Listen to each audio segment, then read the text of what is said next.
I sometimes think I really need to go and get a proper job. When I booked this trip, I didn't really need the tier points, but it was a fun trip and I thought it would make some fun videos for the channel. It would allow me to show the entire tier points cycle through planning to booking through to travelling.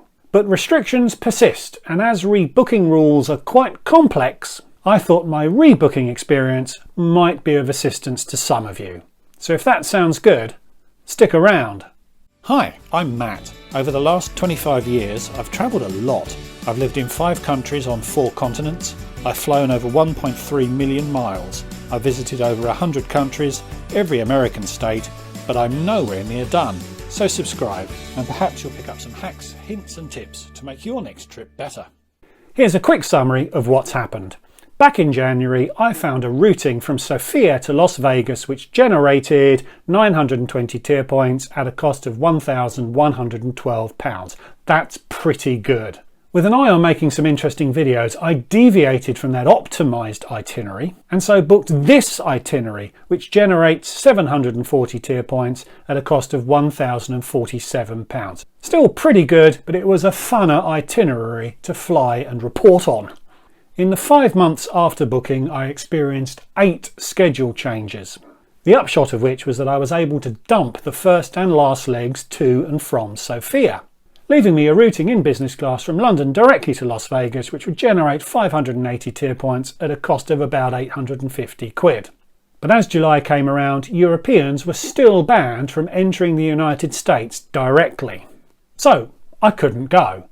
But as one of those 8 schedule changes had involved a flight cancellation, that gave me the ability to rebook the whole thing, which I did.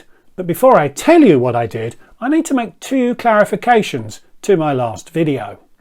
The first is that BA shouldn't have refunded those 2 legs to and from Sofia. When the issue arose, their pricing team spent an entire day looking at it, but it turns out the pricing team got it wrong. An interesting insight into how BA works, or perhaps into how it doesn't work. They will still honour the refund because they did promise it, but they won't process it to me until the remaining flights are taken. The conclusion here is that even the BA pricing team doesn't understand the rules, so you shouldn't beat yourself up too badly if you don't either. The second clarification concerns the rebooking rules themselves. When I made my last video on this subject, I'd spoken to the customer service team and reported to you what they had told me, but it turns out that they had got it wrong too. They told me that you could rebook within a year of the original date of travel into any seat available in the class of travel you were originally booked on. You didn't need to find the same fare code. So I researched my options, and when I called to make my change, I was told that the agent had got it wrong and the rules were actually a little bit different. So the policy is that you can rebook without a rebooking fee and without repricing if a leg of your itinerary is cancelled. That bit is correct, but you can only rebook into any available fare code if your new date of travel is within 14 days. If you rebook beyond that 14-day window, you do have to find availability in your original fare code, and you have to travel on a BA flight number. That can be a BA prime flight or a code share. That does restrict your rebooking options significantly, but not fatally. It took me 3 calls with BA before I found somebody who could actually explain all of this to me, by the way. And that was the policy when I rebooked back in July. The original booking was made up entirely of American Airlines flight numbers, as was allowed under the original booking rules. But only a small number of American Airlines flights actually have a BA code share number, basically those from international hubs to smaller cities. So it was much trickier to find an interesting routing under these new restrictions.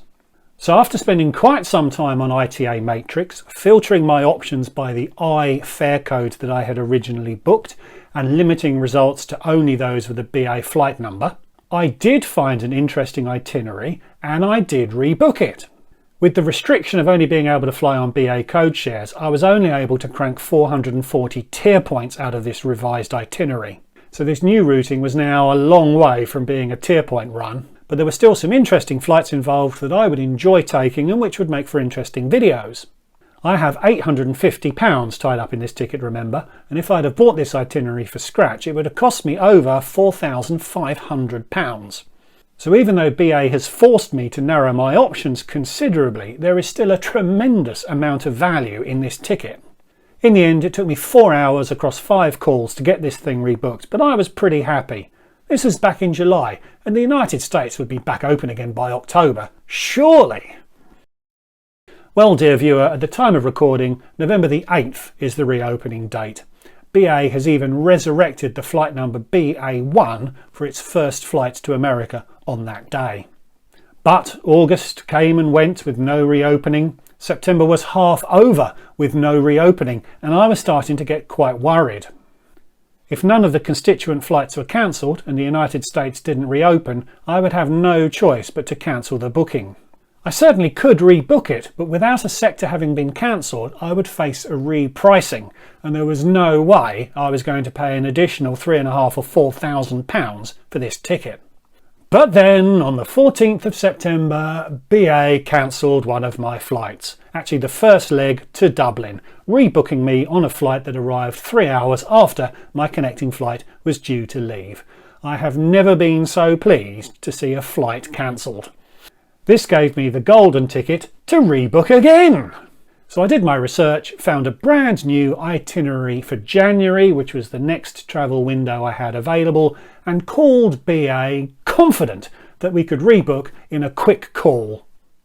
But it wasn't a quick call, as BA changed its policy again.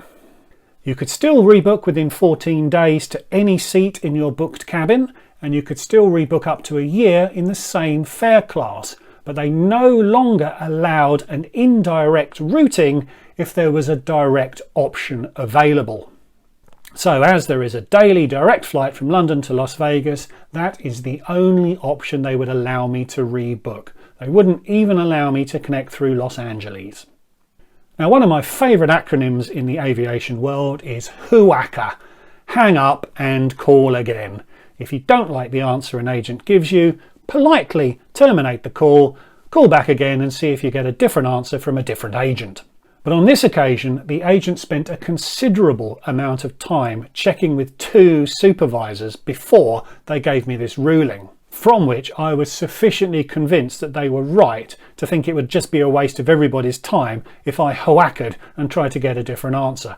If I was BA, it's exactly what I would be doing. So, I could still fly directly from London to Las Vegas in business class on BA. I've got £850 tied up in a ticket that would cost me £2,500 or so if I bought it today. Plus, I would get 280 tier points. But BA is renowned for putting its most clapped out equipment on holiday routes like Vegas and Bangkok, and this was scheduled to be a 777 with the old style club seats, or the club dormitory as I like to call it. I already have a flight booked in the club dormitory for December, so I would struggle to get any interesting videos out of this trip.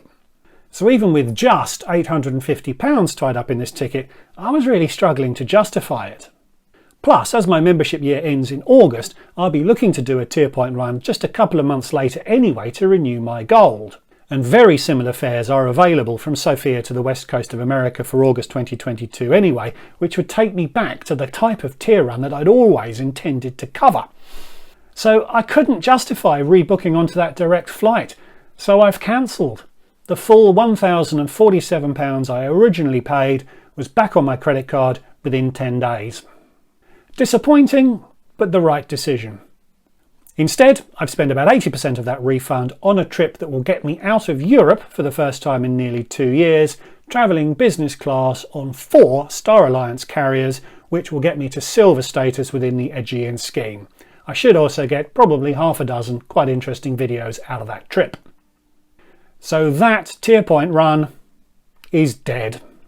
But it will rise again, probably starting in January, where I start to lock in flights for my gold renewal in August. Check out this video for which Star Alliance program I have chosen to join and why, and perhaps check out this video for my recent experiences with BA Club Europe and my judgment on whether it's worth it.